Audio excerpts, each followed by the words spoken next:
এটা হুদাইবিয়ার সন্ধির সময় হয়েছিল। হুদাইবিয়া নামক স্থানে হুদাইবিয়ার যখন সিরাতে আলোচনা করি, সিরাতে আলোচনা যখন হুদাইবিয়ার পর্ব আলোচনা করি তখন বলেছি হুদাইবিয়া জায়গাটি কোথায়? হ্যাঁ, মক্কার কাছে। জায়গাটির নতুন একটি নাম আছে। যখন জেদ্দার দিকে বেরিয়ে যাবেন, জেদ্দার পথে জেদ্দা রোডে যখন বেরিয়ে যাবেন, একটি জায়গা আছে, সেই জায়গার প্রসিদ্ধ নামটি সময়সী। সময়সী আর নিজের গাড়িতে গেছেন বা এলাকায় থেকেছেন জানেন। এই সময়সীর প্রাচীন নাম 1400 বছর আগের নাম ছিল কি? হুদাইবিয়া। ওই জায়গায় সময়সী আমি দেখেছি। সময়সী দিয়ে যখন যাতায়াত করার সময় আমি খেয়াল করেছি হুদাইবিয়ার লোকেশন দেওয়া আছে, মানে হুদাইবিয়ার নাম দিয়ে লোকেশন দেওয়া আছে, যাতে কেউ যদি হুদাইবিয়া এলাকা ভিজিট করতে চায় তাহলে সেখান দিয়ে যেতে পারবে অনাবাদ এরিয়া।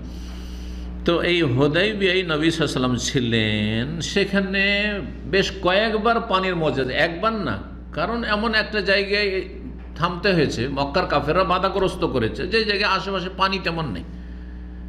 তো একবারের মর্যাদা দিয়ে তো কাজ হচ্ছে না, যখন তখন হয়েছে। বেশ কিছু রেওয়ায়াত আছে বিভিন্ন সময় বিভিন্নভাবে। ওখানে একটি কূপ ছিল, কিন্তু কূপ থেকে পানি উঠিয়ে এলাকার লোকেরা সেচ করে একবার কূপকে শুকিয়ে দিয়েছিল। কূপে পানি ছিল না, শুকনো কূপ, শুকনো কূপ।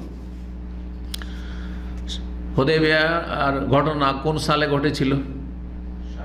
6 হিজরি। মাশাআল্লাহ, 6 হিজরিতে।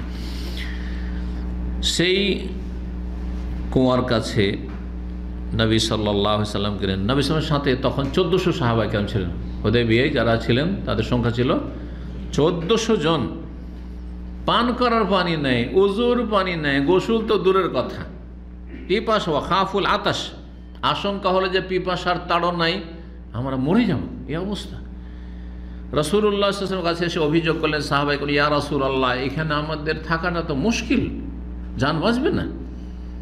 নবী সাল্লাল্লাহু আলাইহি ওয়াসাল্লাম কূপটার কাছে গেলে ফাজালাস আলা হাফাতিল বীর, কূপের কিনারায় গিয়ে বসলেন আর বললেন যে সামান্য একটু পানি নিয়ে এসো। কোন রকম করে তলাশ করে নিয়ে এসো, একটু পানি কোথা থেকে। এই কথাটি বলছিলাম যে নবী সাল্লাল্লাহু আলাইহি ওয়াসাল্লাম যদি নিজের ক্ষমতাতে করতেন তাহলে কূপ, শুকনো কূপ থেকে, শুকনো কূপে একটু পানি নেই, কোনো পানি না, শুকিয়ে আছে, সেখান থেকে পানি বেরোতে শুরু হতো। না হয় নাই, যাও সামান্য কিছু পানি অন্তত নিয়ে আসো, যাতে করে আল্লাহর কাজে আর রসুলের কাজে পার্থক্য স্পষ্ট হয়। ফাদাবে মাইন, পানি নিয়ে ডাকলেন। ফাজিয়া বেহি, সামান্য একটু পানি নিয়ে আসা হলো। ফাতামাদমাদ, একটু কুলি করলেন। কুলি করে ওই কুলি করা পানি ফেলে দিলেন কোথায়? ওই কূপে ফেলে দিলেন। অমাজ্জা মা তামাদমাদা বেহি ফিল বীরি, কুলি করার পরে ওই সেই কূপে ফেলে দিলেন। ফামাহা ইল্লা লাহাজাত, সামান্য মুহূর্ত, এই কয়েক মিনিট হয়েছে বা সেকেন্ড হয়েছে। ওয়াইদাল বীর ফিহাল মা, পানি একবার এমনভাবে উঠতে শুরু হয়েছে কূপ থেকে, আর পানি মনে হচ্ছে ওপর দিকে চলে আসছে। ফাখাজু, লোকেরা পানি নিতে শুরু করলো। এসকো, নিজে পান করতে শুরু করলো। আর তার মালাউ আওয়ানি, যা যার কাছে পাত্র বর্তন যা কিছু আছে সব কিছু ভর্তি করতে শুরু করলো। জি, আর তারপরে সাথে বহন করার জন্য পানি ভরে, মশকও পানি ভরে নিল, যে সামনে কোথায় পানি পায় আর না পায়, যদি যেতে হয় এর জন্য পানি ভরে নিল। তাদের সংখ্যা কত ছিল? 1400 সাহাবায়ে কেরাম ছিলেন।